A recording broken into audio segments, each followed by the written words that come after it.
So if you're coming to this from the other video on my recent car crash, you'll get the basic understanding. If not, just to recap slightly, about a week ago I was involved in a car crash. I was hit by a truck travelling up the M40. Now obviously I've taken that through the insurance route, and my insurance company initially were very helpful. They've supplied me with a courtesy car for a couple of days and everything else. And then I've hit a bit of a snag.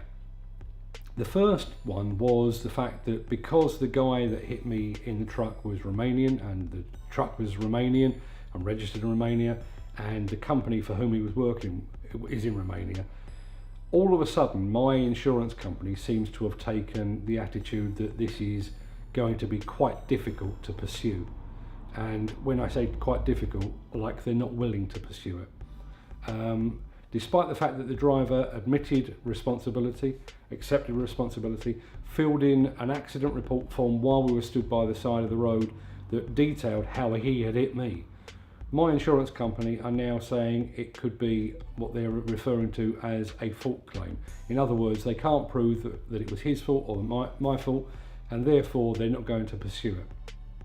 Now that's one part of the story.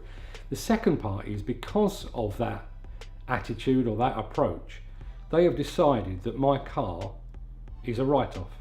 Now I've got dents to the car. The worst thing about the damage to the car is the fact that because the window was open when the car was hit, I can't do the window up, so it can't be secured. But apart from that, all it's got is some dents. My insurance company have decided that my car is a write-off. Now, it wasn't the best car in the world. It was 10, maybe 11 years old, but it only had 55,000 miles on the clock. It had a full service history. It had been fully maintained, had an MOT until November, and it passed the last one with flying colours. So I'm not a petrol head. I don't really care what car I drive. I'll drive just about anything. As long as it gets me from A to B, I'm not really interested in cars, even remotely. So that car would have done me for another year, 2, possibly even 3 years. But as a result of this accident, and because of the attitude of the insurance company, I am now without a car. As I'm recording this, I'm waiting for a phone call to say that there's a truck on the way to come and collect my car and scrap it. And they're going to scrap a car that is perfectly usable if the dents could be fixed. But they're claiming that the car is worth about £1,500 and the repair would cost about £3,000, and therefore I don't have a car. So because somebody was careless, I'm now carless. I hope you can see what I did there. This to me, I mean, for one thing, it's getting rid of a perfectly drivable car. That pains me. The bigger pain is the fact that because of the momentary lapse of concentration from a Romanian driver, and I've mentioned that not for racist reasons, but because of the fact that it was a left-hand drive car or left-hand drive truck, and that's what caused the accident.